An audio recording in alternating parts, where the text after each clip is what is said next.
اب آپ کہیں گے کہ میں یہ کیوں کہہ رہا ہوں؟ اب ویسے تنقید تو بزدار صاحب پہ بہت ہوتی ہے، ان کے دور میں بہت ساری ایسی چیزیں تھیں جن کے اوپر تنقید ہو سکتی ہے، اور بزدار صاحب کر کے بالکل سائڈ پہ غائب ہو کے بیٹھ گئے ہیں، اور اب کوئی ان کا نام بھی نہیں لیتا، حالانکہ الزامات بھی سارے ان پہ لگاتی ہوتی تھی اپوزیشن کہ بزدار یہ کر گیا، وہ کر گیا، یہاں پہ کھا گیا، وہاں پہ کھا گیا، اے سی ڈی سی یہ کر دیے، اتنے پیسے لے کے پوسٹنگ ٹرانسفر ہوگی۔ لیکن جو بزدار کا پنجاب تھا اور مریم بی بی کے پنجاب میں ایک جو بنیادی فرق ہے، آپ کسان کی حالت دیکھ لیں۔ بزدار کے پنجاب میں کسان کو گندم کا ریٹ 4000 کے قریب مل رہا تھا، کسان خوشحال تھا۔ بزدار کے پنجاب میں جب 20 لوگوں کو ڈی سیٹ کیا گیا تھا، فوراً دوبارہ الیکشنز کروائے گئے تھے، اس وقت عمران خان صاحب گرفتار بھی نہیں ہوئے تھے، اس طرح کا کوئی معاملہ بھی نہیں تھا۔ کہا یہ جاتا تھا کہ جناب پی ٹی آئی کی پاپولیرٹی ختم ہو گئی ہے کیونکہ انہوں نے بڑی مس گورننس کی ہے پنجاب کے اندر، تو بزدار نے یہ کر دیا وہ کر دیا۔ لیکن اس کے باوجود وہ جو 20 سیٹوں پہ الیکشن ہوئے تھے، جس پہ رانا ثناء اللہ صاحب اور دیگر لوگ یہ کہتے تھے کہ جناب 18 سیٹیں ہم جیت جائیں گے، 15 سیٹیں ہم جیت جائیں گے، کتنی سیٹیں جیتی تھی پی ٹی آئی؟ میجورٹی سیٹیں، واسٹ میجورٹی۔ وہ پنجاب میں بزدار صاحب کی حکومت کا پہلا ٹیسٹ تھا، یعنی ان کی حکومت کے بعد پہلا الیکشن آیا تھا، اس میں تحریک انصاف نے 80-90% سیٹیں جیت لی تھیں۔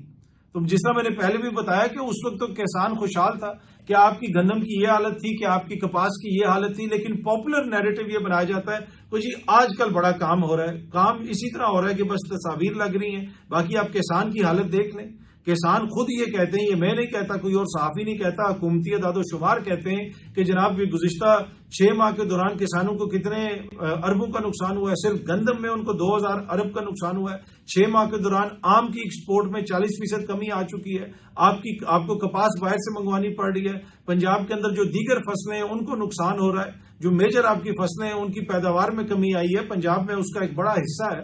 تو یہ ایک فیشنیبل چیز ہے کہ جی وہ مریم کے پنجاب میں بڑے کام ہو رہے ہیں، یقیناً کام ہو رہے ہوں گے، وہ تصویریں آپ کو لگی بھی نظر آتی ہیں، لیکن جو بزدار صاحب کا پنجاب تھا وہ بڑا خوشحال پنجاب تھا، اس میں کسان بڑا خوشحال تھا، اور وہ جو سارا الیکشن ہوا تھا وہ ساؤتھ پنجاب کی سائڈ پہ ہوا تھا، وہاں پہ تو کوئی ایسا ایشو بھی نہیں تھا کہ جی کوئی بیانیہ ایسے بنا دیا ویسے بنا دیا۔ وہ کسان نے دیکھا تھا کہ جناب اس کے پاس پیسے کی تھوڑی سی، اس کا ہاتھ جو پہلے تنگ رہتا تھا وہ تھوڑا سا کھلا تھا، عوام کو تھوڑا سا انسینٹو ملا تھا، عام کسان کو تھوڑا سا انسینٹو ملا تھا، تو اس وجہ سے پھر پاکستان تحریک انصاف نے وہاں پہ سیٹیں جیتی تھیں۔ پر اینی وے یہ جو تصویر ہے یہ فیک تصویر ہے۔ اچھا، ایک اور تصویر جو وائرل ہوئی ہوئی ہے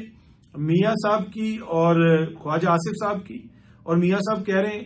ریحانہ ڈار، اور وہ آگے سے کہہ رہا ہے یاسمین راشد، اور یہ مطلب کہ بیسکلی یہ تصویر بھی کافی زیادہ وائرل ہوئی ہوئی ہے۔ پر میں آپ سے کنفرم کر سکتا ہوں کہ اس محفل کے اندر جو ذرائع انہوں نے بتایا کہ ایسی کوئی بات نہیں ہوئی، تو لہٰذا یہ بھی جو تصویر ہے یہ غالباً جو ان کی ملاقات تو اصلی ہوئی تھی، لیکن یہ تصویر اے آئی جنریٹڈ لگتی ہے، اور یہ جو ہے نقلی تصویر ہے، اور اس کا حقیقت سے کوئی تعلق نہیں ہے کہ میاں صاحب نے ان کو ریحانہ ڈار کے بارے میں یاد کروایا ہو، یا خواجہ آصف صاحب نے ان کو یاسمین راشد صاحبہ کے حوالے سے یاد کروایا ہو۔ باقی ان کے حلقوں کا وہ جو معاملہ ہے وہ بحث ہے، وہ تو باہر تو ہوتی رہتی ہے، لیکن آپس میں یہ اس کا اس طرح ذکر نہیں کرتے۔ تو یہ چیز میں آپ سے کنفرم کر سکتا ہوں کہ یہ والی خبر بھی جو ہے یہ والی جو تصویر ہے یہ بھی فیک ہے۔ سو کسی موضوع شخصیت نے ایک دوسرے کو ایسا کوئی تانا نہیں دیا۔ تو بھائی جب لیڈران کی پاپولیرٹی ہوتی ہے تو پھر ان کے نام پہ ڈیفرنٹ پروڈکٹس وغیرہ بھی مارکیٹ میں آتے ہیں، اور جس طرح عدنان صاحب نے ویسے بھی کہا ہے کہ نون لیگ سب سے پاپولر ہے، تو اسی کو سامنے رکھتے ہوئے خبر سامنے یہ آ رہی ہے کہ مریم نواز صاحبہ سے محبت اسلام آباد کی خاتون وکیل نے مریم بی بی کے نام پہ ایک پرفیوم لانچ کر دیا۔ پہلے آپ کو پتا خان صاحب کے نام پہ ڈفرینٹ چیزیں وغیرہ لانچ ہوتی تھی، لیکن اب مریم بی بی کے نام پہ اسلام آباد کی خاتون وکیل نے ایک پرفیوم لانچ کیا ہے۔ مجھے پتا ہے کہ کافی زیادہ یہ بکے گا کیونکہ جماعت کافی زیادہ پاپولر ہے۔ اچھا جی، صدر ٹرمپ صاحب نے آرمینیا میں اور آذربائیجان میں امن معاہدہ کروا دیا ہے، اور وہاں پہ ان کی آپس میں گپ شپ بھی ہوئی، اور وہاں پہ صدر ٹرمپ صاحب نے جو آذربائیجان کے صدر ہیں ان سے پوچھا بھائی آپ کب سے صدر ہیں؟ انہوں نے بتایا کہ جناب میرے کو 20-22 سال سے صدر ہوں۔ انہوں نے کہا بڑا انٹیلیجنٹ آدمی ہے، بڑا اسٹرانگ آدمی ہے۔ انہوں نے یہ نہیں پوچھا کہ بھائی الیکشن کیسے ہوتے ہیں وہاں پہ، کیا ہوتا ہے کیا نہیں ہوتا، پر اینی وے انہوں نے کہا جی بڑا تم اسٹرانگ آدمی ہو، بڑے انٹیلیجنٹ آدمی ہو تم۔ ان کے درمیان معاہدہ ہو گیا، صدر ٹرمپ صاحب کو اس کا کریڈٹ دیا جا رہا ہے، دنیا دے گی کریڈٹ، لیکن ماشاءاللہ ہمارے وزیر اعظم نے کوئی دیر نہیں لگائی، انہوں نے فوراً ٹویٹر پہ پہنچ کے صدر ٹرمپ صاحب کو ٹیگ کر کے ان کو وہاں پہ دے دیا ہے، کریڈٹ بھی دے دیا ہے، اور ان کی کوششوں کو سراہا بھی ہے۔ اور اسی طرح آرمینیا کے صدر اور آذربائیجان کے صدر، یہ جو دونوں لیڈران ہیں، انہوں نے بھی صدر ٹرمپ صاحب کی قیادت کو بہت زیادہ اپریشیٹ کیا ہے، اور امن کے لیے وہ جو دنیا بھر میں کام کر رہے ہیں اس کو اپریشیٹ کیا ہے۔ ایک دفعہ پھر وہ جو نوبل پیس پرائز والی بحث ہے وہ بھی چل رہی ہے. پچھلے دنوں خبر آئی، یہ چیز رپورٹ ہوئی کہ جی ٹرمپ صاحب کے حوالے سے بلاول نے یہ کہا ہے کہ ڈونلڈ ٹرمپ کو نوبل انعام ملنا چاہیے، وہ اس کے حقدار ہیں. اب میں سوچ رہا تھا یا کچھ دوست پوچھ رہے تھے کہ بلاول صاحب نے یہ بات کی ہے یا نہیں کی. یہ سامنے آپ دیکھ سکتے ہیں کہ میڈیا تو اس کو رپورٹ کر رہا ہے، نوائے وقت نے بھی اس کو رپورٹ کیا،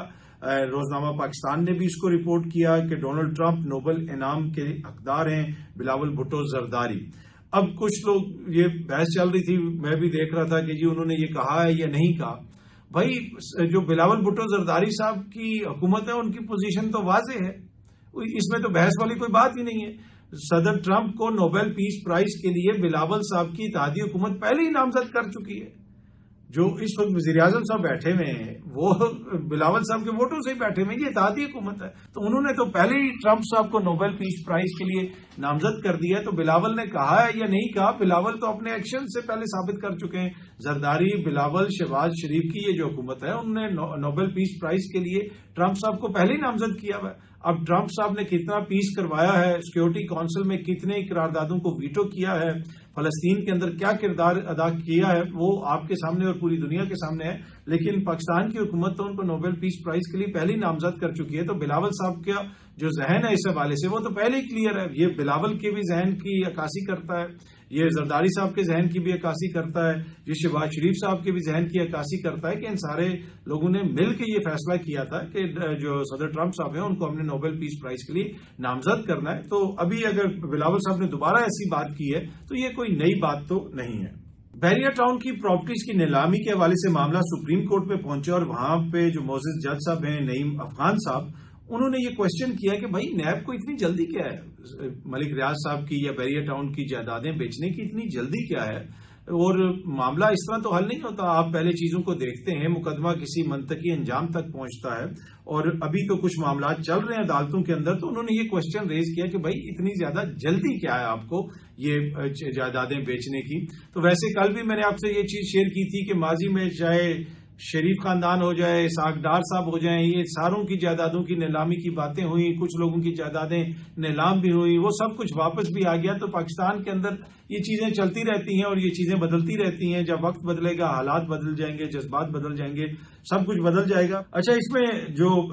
یہ سامنے میڈیا بھی اس کو رپورٹ کر رہا ہے اور اس کی خبر کی تفصیل میں وہ یہی لکھ رہے ہیں کہ معزز جج صاحب نے کہا ہے کہ جی بحریہ ٹاؤن کے حوالے سے تو کیسز ابھی نیب کی کورٹ میں چل رہے ہیں، ابھی تو یہ فیصلہ ہونا ہے کہ وہ کس چیز پہ گلٹی ہیں یا کس چیز پہ گلٹی نہیں ہے کچھ مقدمات کے اندر. تو اتنی جلدی کیا ہے آپ کو جائیدادیں بیچنے کی. اچھا، کل میں نے آپ کے ساتھ ایک خبر شیئر کی تھی اور میں نے آپ کو کہا تھا کہ سندھ کی اسمبلی سندھ کی عوام کو کبھی مایوس نہیں کرے گی. وہ جو ان کی پرکس اینڈ پریویلیجز، مرات اور تنخواہوں کے حوالے سے جو بل تھا اس کو منظور کر لیا گیا ہے جناب، یونینیمسلی منظور کر لیا گیا ہے، کسی نے کوئی گلا شکوہ زیادہ اس پہ نہیں کیا. اب اس کے نتیجے میں تنخواہوں میں بھی اضافہ ہوگا. اس کے علاوہ جناب ان کو گاڑیاں بھی وہاں پہ ملیں گی، دیگر چیزیں بھی، الاؤنسز وغیرہ بھی ان کو ملیں گے. لیڈر آف دی اپوزیشن جو ہے ان کو بھی سیلری الاؤنس ملے گا. چیئر پرسنز آف ویریس جو پارلیمنٹری کمیٹیز ہیں وہ بھی ان کو ملٹیپل الاؤنسز بھی ملیں گے، اور اس کے ساتھ ساتھ جو ہے ون گورنمنٹ وہیکل بھی ملے گی. اب ان کو گاڑیاں بھی ملیں گی، جو مختلف کمیٹیوں کے سربراہ ہیں ان کو بھی گاڑیاں ملیں گی. تو اس سے آپ اندازہ لگا سکتے ہیں کہ جناب قوم کو مایوس نہیں کیا گیا. اور اسی خبر کے اندر تفصیل ہے کہ ایک ایم پی نے یہ بھی بتایا کہ اب جو تنخواہیں ہیں وہ تقریباً 6.25 لاکھ کے قریب ہو جائیں گی، اور اسی طرح وزراء کی تنخواہوں میں بھی اضافہ ہوگا، پرکس اینڈ پریویلیجز میں بھی اضافہ ہوگا. تو یہ ایک اچھی خبر آئی ہے سندھ کی اسمبلی سے. سندھ کی عوام کو انہوں نے مایوس نہیں کیا، اپنی تنخواہوں میں، اپنی مراد میں اضافے کے اوپر انہوں نے منظوری دے دی ہے. یہ خبر میں نے ویسے کل ہی آپ کے ساتھ شیئر کر دی تھی، اور خصوصاً یہ سندھ کی عوام جو ہے نا، اگر کوئی دیکھ رہا ہے تو ان کے ساتھ میں نے یہ خوشخبری کل ہی شیئر کی تھی. اور اسپیشلی جو تھر کے بچے ہیں جن کے حوالے سے اکثر